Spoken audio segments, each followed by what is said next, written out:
صديق أشو غاندا واتساب. مرحبا قصي، كيفك؟ صديقة، يا شكرا. أهلا وسهلا. متسوى لك today إنه طلعت معك. شعور متبادل. أنا مرقينا إياها مو ظابطة، أنا ما طلعت معك عمليا بس ظابطين إياها، يمشي الحال. المهم الحب متبادل والاحترام. في شيء ببالك، في استفسار، في شغلة مشاكسة، مشجار حابة والله قصي، تتخانقي معنا؟ أنا عندي سؤال. شوف، أنا كنت أتابعك من زمان أنت وهشام. أم، وطلعتوني من الجهل إلى النور، و I was so happy، وكنت مرتاحة نفسيا إلى آسف إلى صديقي أن جيز، إذا صرت بتعمل عندي ميوت من بعد إذنك تفضلي. المهم، long story I'll make it short. كنت ربوبية، لأني ما كان عندي الكورج إني أقول نحن جينا من عدم. anyway، كنت مرتاحة وما أآمن. إلا بآمن إنه في creator وبس، that's it. طبعا الأديان وهالأشياء it was man made for me.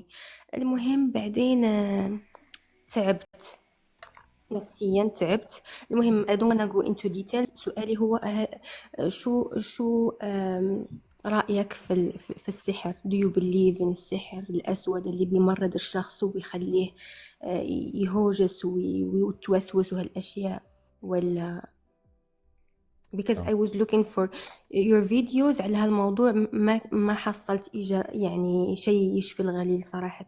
نعم، أنا ما تطرقت لموضوع السحر كثير، عندي مشاكل كثير صح. مع موضوع السحر، وأنا ما بتطرق له. من أهم الأسباب رقم واحد إنه الآلية نفسها اللي ثبت فيها السحر هي لا يمكن استخدامها لدحضه. بمعنى انه انت عاده منطقيا وعقليا وعلميا بتردي على الاشياء اللي هي يفترض الادعاء تبعها يكون منطقي علمي او تجريبي، لكن السحر هو ليس ولا واحد من هذه الاشياء. السحر هو شيء لم يثبت له ولا اي شيء تاريخيا، فمحاوله استخدام العقل والعلم معه بدايه برأيي بيعمل نوع من انواع التوهان الفكري. بنصير بنحس تبع انك انت كانك عم تخبط بالمي، انت اللي عم تحاول ترد، وما اقنعتني. طبعا ما حقدر اقنعك لانه انت ما اقتنعت بالسحر، لانه هو شيء حقيقي متحقق بالواقع، ونحن عم نجيب ادوات واقعيه لننقده. انت السحر هو ايمان فقط، انه نصدق بوجوده. السحر من اساسيات تصديق حصوله هو ان نحن نبنى بمسلمات عقليه انه موجود، انه بيحصل هذا السحر. وتراست مي برو هيك. وانا في عندي ابن اختي شاف شغله، وابن عمتي، وانا بنفسي شيء. فهو مبني على فكره ايمان وتجارب شخصيه. هي الاشياء لا يمكن دحضها بالعقل والعلم والمنطق. لهيك ما بعتقد حنلاقي، قد يكون بيعترض معي دكتور حسن، لكن ما بعتقد حنلاقي الاجابه الشافيه تبع القلب، تبع مثل ما عاده نحن بنقول الدين هذا دين اخلاقي، بنقول له تعال جيب لي هالنص شو رايك فيه غير اخلاقي، اوبس والله صدمه بالحيط. ما عندنا هيك بالسحر. السحر هو شيء لازم نبدا فيه ايضا ببدايه بمسلمات عقليه غير مبرره، ومن بعدها نحاول ننقده بالعلم والدين، ولا بالعلم عفوا والمنطق. ما بيزبط، ما بيستقيم هذا الشيء. لكن رايي انا بس بالسحر. نعم تفضلي. سوري قصي، سوري قاطعتك. لا بس لا لا. بالنسبة لك أنت، موجود ولا مش موجود؟ لأنه أنا I was not believing in it، وبعدين تعبت وحياتي العملية فجأة طلقت زوجي، طلعت من دوامي، و I was يعني في خلال شهرين كده، وقمت يعني تصور طردت زوجي من البيت ورفعت عليه دعوة طلاق، وقاعدة مع ولدي الصغير وخايفة، وأحس إنه في ناس معي في البيت، وإنه there is eyes بتراقبني، و يعني فهمان عليكي، فهمان عليكي تماما. ممكن اخذ انت وباي النقطة. ذا واي سوري، اكيد. سوري قصي وحسن، رحت شفت سايكاياتريست، ولاكي مي كان ايثيست، وكنت فيري اوبن تو هيم، مع العلم انه انا في مكان ما اقدر اني اكون فيري اوبن في، يعني في تفكيري وهالاشياء. بس لاكي مي تفهمني، قلت له انا I don't believe in this، وعندي مشكلة في الريليجن وكذا، والحين انا I'm struggling. وأهلي طبعا يقولوا لي لا، اقري سورة البقرة وتحصني والمعوذتين، و I was like كنت أقرأ سورة البقرة ولين ما ظهري يعورني، وأنا I'm telling myself what the hell am I doing to myself. او That شو doesn't قال make sense for me. شو قال الطبيب؟ الطبيب he was joking، قال لي هذه حالة نفسية، هذه حالة نفسية بس. بس ما guys، شخص شو الحالة النفسية؟ قال لك حالة نفسية وسكت؟ قال لي اكتئاب وبس، اعطاني اكسانكس وسيبراليكس وكيف حسيتي وادويه. حالك بعدها؟ نو، لين الحين انا I'm still scared. I cannot stay by myself in the طيب، house. I cannot. هلا اول شيء انك تكوني خايفه ما في مشكله. لا اشرح لك موضوع السحر بشكل قديما. اهم. البشر بشكل عام كانت تصير امامهم ظواهر ما قادرين يفسروها، وبسبب يعني الانحيازات اللي عندهم دائما كانوا يحاولوا يفسروا هاي الظواهر بانها عباره عن اشياء عاقله هي حولهم، ولانه كانوا يؤمنوا باشياء اسمها ارواح، اهم. ارواح الغابه، ارواح شريره كذا، فكانوا دائما يفسروا هاي الامور بهذه الطريقه. احيانا انت بيكون عندك حالات نفسيه مثل ما كلياتنا نحن عندنا حالات نفسيه معينه. هذه الحالات قد لا تصل الى درجه تصبح معيقه للحياه تبعتنا، وهي الحالات انت عندك كثير حالات مدروسه بتخليكي تتوهمي امور معينه، بخليكي تشوفي شغلات، تتذكري شغلات. شيء بيكون ناتج عن الضغط النفسي، شيء بيكون ناتج عن ممكن الواحد يكون باي بولر. في عندك حتى الحالات اللي ممكن انت تصير انسان يتحدث من جواتك مثل ما بينعرض بالافلام، حتى هي الحاله موجوده. موضوع كيف انت تخرج ارواح او يطلع داخلك جني ويتحدث بكلام غير مختلف عن كلامك. هاي في عندك حالات معروفه علميا كنا نسميها، كانت هي تسمى المالتي بيرسوناليتي ديس اوردر، هلا حاليا تسمى ديسوسياتيف ايدنتيتي ديس اوردر. هاي الشغلات موجوده. هلا الشيء الاساسي انه هذه الادعاءات بوجود السحر انت المفروض ما تعتقدي فيها حتى يثبت العكس، ولكن انا اعرف بحكم انها منتشره بالمجتمع انت رح تظني هذا الموضوع. الفكره اللي بدك تعرفيها انه لم يثبت ولا باي شكل من الاشكال وجود هذه الاشياء، فهي قيل عن قال. هي دائما بتقول والله انا سمعت كذا، وعاده بتكون هي اوهام انت مانك متاكده منها. هذا لا يعني انه انت مو لازم تخافي. يعني على سبيل المثال اذا انت البيت تبعك موحش او كذا او شيء، ممكن انت تاخدي مثلا ما تكوني موجوده لحالك، تخلي البيت فريندلي اكثر من هذا الموضوع. الضغط النفسي بس حطي ببالك انت انه هذا الشيء ما نو موجود، لانه وين الاشكاليه عم تصير؟ الاشكاليه انه انت تعبانه بهاي الامور وعندك استعداد للاعتقاد بها، فانت عم تتخيلي انها موجوده وعم تتعاملي معها بهذا الاساس. انا ما راح اقيم شو شغل الطبيب النفسي، يعني بالنهايه انا ماني مختص، بس ما بعرف اذا كان نوع من الكسل انه هو يعني هو ما حاول يشرح لك المواضيع كذا، بس اعطاك دواء وقال لك يلا يعطيك العافيه.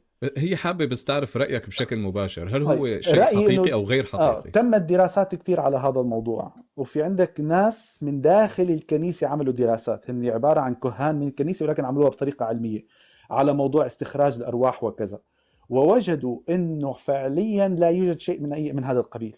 ولكن كيف بتصير الامور؟ انا شخص مرهق نفسيا، واعتقد واؤمن بسبب المجتمع ان هناك جن، فلما بيجي لعندي كاهن وبيقول لي انا عم طلع الجن منك بالبلاسيبو افكت او بالعلاج الوهمي، انا بتخيل انه طلع مني فانا برتاح. لذلك نجد ان الشيخ الاسلامي يخرج الجن، اليهودي الحاخام اليهودي يخرج الجن، الاب المسيحي يخرج الجن، البراهما الهندوسي يخرج الجن. اذا الموضوع ما له علاقه بالدين بل باعتقادك انه هذا الشيء يعمل. لدرجه انه حتى اذا كنت انت مسيحيه في بلد اسلامي ومعتقده بمزار معين ممكن تنشفي على ايده، او العكس صحيح. اذا هو شيء داخلي، انت عم تحسي انك صحيتي، ولكن وين الاشكاليه؟ الاشكاليه هاي الشعور عاده بيكون مؤقت وبيرجع لك. العلاج عاده ممكن يكون عضوي. تقييم هذا الدكتور اذا فعلا هو ما فعل غير هيك، فانا اتمنى انك تشوفي دكتور تاني، لانه هذا الدكتور مهمته مو بس انه يطمنك او يضحك او كذا، لا هو بيشرح لك الموضوع بطريقه بالباك جراوند، بيعطيك اشياء معينه، مو والله بوصف لك شغلات متفضلي خديها. فانا بتمنى تشوفي دكتور تاني. ايضا موضوع الفالسيفايبيليتي على سبيل المثال، قالوا انه انت تستطيع ان تستحضر احكي لنا إياها الارواح. بالعربي falsifiability إذا كان. قابليه الدحض. احدى الشغلات نحن نبحث بقابليه الدحض، مثلا في اشياء هي غير قابله للدحض مثل الابراج، ولكن نحن بنلاقي مثل هيك جليمبس، هيك شغلات صغيره نحن نتاكد منها. على سبيل المثال لما اجينا نتاكد هل الابراج هي شيء صحيح ولا لا، وجدنا انه في قول عام انه الناس المولودين في نفس هذا البرج بيكون عندهم نفس الطوالع العاطفيه وكذا. فاخذنا اكثر طالع وهو الطالع العاطفي، وانعملت دراسه بمانشستر على حوالي 1.5 مليون كابل لنشوف هدول الناس من برج واحد هل تزوجوا في نفس الوقت، هل تطلقوا في نفس الوقت، ووجدوا أن الموضوع لا يتعدى كونه صدفة. في عندنا نسبة إحصائية بنسميها نسبة الصدفة. كذلك قالوا لك أنه في عندك كتب تستدعي فيها الجن. أنا شخصيا جبت بعض هذه الكتب مثل شمس المعارف الكبرى وكذا وجربتها، وهي كلام فارغ. ولا يوجد، وتكثر ادعاءات الجن في البلدان اللي تعتقد بها. لذلك عندنا مثل شعبي بيقول لك اللي بيخاف من الجن بيطلع له. فعمليا موضوع الجن والأشباح، وقديما كانت تستخدم مواضيع الجن وتدعم والأشباح وكذا لمصالح شخصية. على سبيل المثال، شخص بده هذا المنزل أو قطعة الأرض ما تباع لحتى هو يطلع الموسم تبعه بعد سنة، فبيطلع بيقلك انه بصير يبعث ناس يشعلوا ضوء بالليل او يشعلوا نار مشان يقول ان البيت مسكون، فما حدا بيشتريه. هو بعد سنة بيصير معه مصاري بيروح بيشتري البيت وبسعره رخيص. شخص قام بعملية حرق مواسم او كذا بيقلك حرقها الجن. شخص انا هدول في ناس انا بعرفهم شخصيا عملوا هاي الشغلة، بيبعت لعند ناس مشهورين، مثلا عنده مكتب محامي بيطلع، او مثلا ربة منزل في عندها مشاكل مع اسرتها، بيكون متفقه جارتك مثلا مع شيخ انه تجيب له زباين، بتفوت لعندك وانت عم تعملي لها قهوه، بتحط لك حجاب او شيء معين تحت منطقه ممكن تحت النوم تبعك، فبتقول لك والله انت حالتك سيئه جدا، انا حاب اخذك لعند شخص مبروك وما بعرف شو. اول بتفوتي لعنده بتتفاجئي انت على اساس عن طريق الصدفه رحتي لعنده انه بيعرف كل بياناتك، لا وبيقول لك في حدا حط عندك حرز. وين يا شيخ؟ بيعمل حاله هيك وبيقول لك والله في مكان، بيقعد بيدلك انه تحت التخت، بتروح انت بتلاقيه فعلا فبتصدقي. ليش؟ مشان تعطيه مصاري لهذا الشيخ او لهذا الكاهن او لهذا كذا. هاي واسف على الشغلات. المقاطعه دكتور، تفضل. لكن كمان ايضا الناس اللي بتروح على هيك اماكن او بتعرض حالها للاحتكاك بهيك ناس، هن من المسبق عندهم اصلا رغبه التصديق بهذه الامور. في عندنا تماما البايس بيشتغل كمان. تماما. فلا يا عزيزتي، اول شيء لا يوجد اي دليل على هذا الموضوع، وبالتالي هو لازم انت ترجحي عدم وجوده.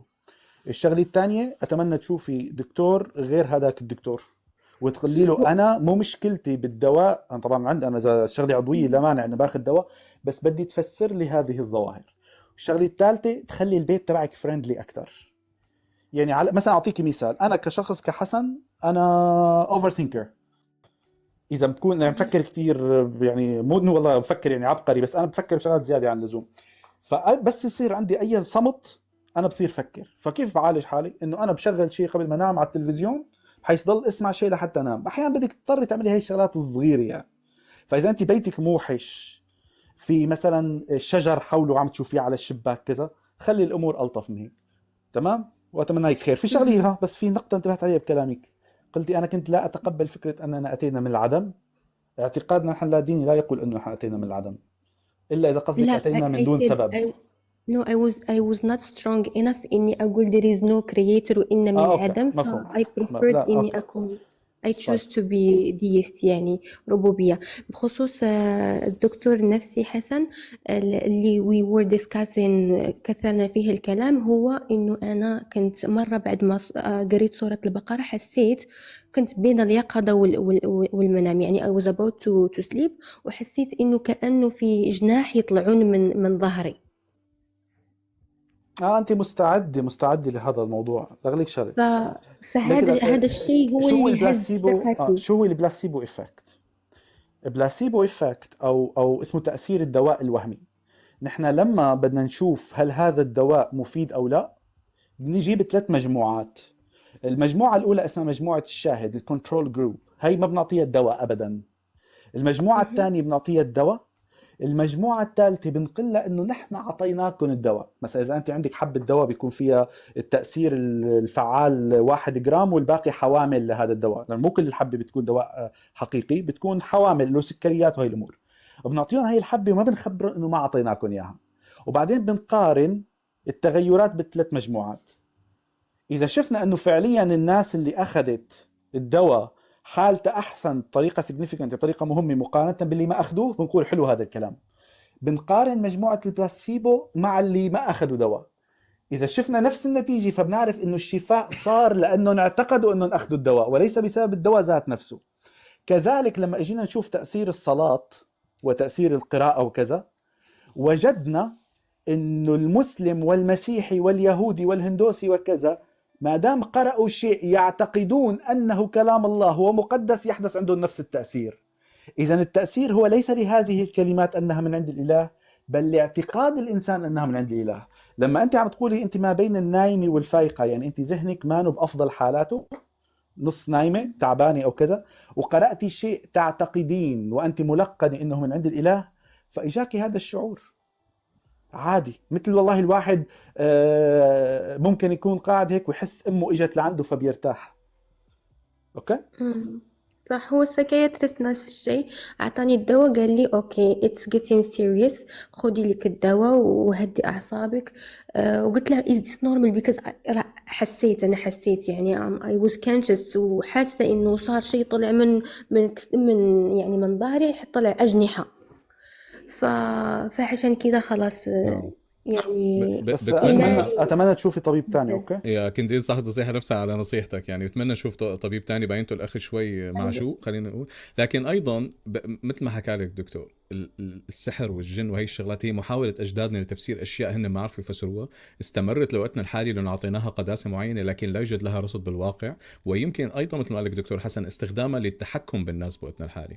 فلا تسمحي لشيء أنت مالك شايفتي له رصد حقيقي بالواقع يحول حياتك وتجربتك لتجربة سلبية.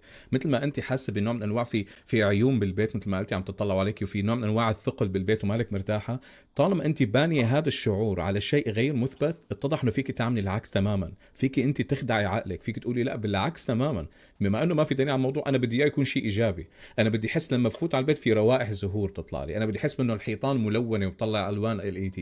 فاضحكي على عقلك حرفيا بالبدايات لحتى تكتسبي اشياء ايجابيه، وهذا الشيء بيساعدك تكتشفي انه فعلا ما عليه دليل الموضوع اللي كنت انا عم بعطيه دعايات سلبيه على حياتي. وعلى فبتمنى فكره، اسف ايوه تفضل. جو هاد بيبي، هو ما الشغله خلك على بتاعتنا. فكره، من سنتين اللي بيعرفني على الكلب هاوس كان في شخص يدعي وهو من المشاهير انه بيلبس الجن. وانا تحديته امام الجميع اني انا بعطيه كل البيانات اللي محتاجها، حتى اذا بده تي شيرت ماني غاسله، ويخلي جن يلبسني عمليا في كتير امام بدهم هاي الجميع. التيشيرت، يعني انت عمليا فيك تربح مصاري بغض على هاي النظر، القصه بنحكي بس فيها. انا هي هلا امامك اتحدى اي انسان، شو بدك اسمي واسم وكنيتي واسم والدتي ومواليدي، وبدك قطعة من اثري تكرم عينك ولبسني جن. ما بتزبط للاسف، اتضح ما بتشتغل غير اشياء غير على الناس اللي بيامنوا فيها. فمثل ما قلت انت اللي بيخاف من الجن بيطلع له. فتماما صديقتي، الفكره انه هي اشياء لا يوجد عليها دليل، انا موقفي منه انه هي اشياء خرافيه لا ينطبق عليها شيء اسمه واقع، ولا يمكن فحصها بالمواد الواقعيه الحقيقيه ابدا. فلهيك انا بحطها بقائمه الاشياء الخرافيه الاسطوريه. لست بالضروره اخذ موقع لا يمكن الوجود، لا انا ما عندي مشكله بالاشياء ما ورائيه قد تكون موجوده، لكن طالما ما عندنا اداه للتاكد منها ما حابني عليها اشياء حقيقيه ابدا، وانما حاتعامل معها مثل اي نوع من انواع الخرافه الثانيه. فبتمنى لك التوفيق، بتمنى تكون الحوار مع الدكتور حسن فادك شوي، لانه هو هذا الاهم اخر شيء، مهم تعيشي حياه سعيده، ما بيهمنا ان طلع صح ولا غلط. Thank you guys، شكرا قصي، شكرا يا شكرا حسن، يا thank you. اهلا وسهلا، اهلا وسهلا، شكرا حبيب دكتور على الاضافه الحلوه كانت والله.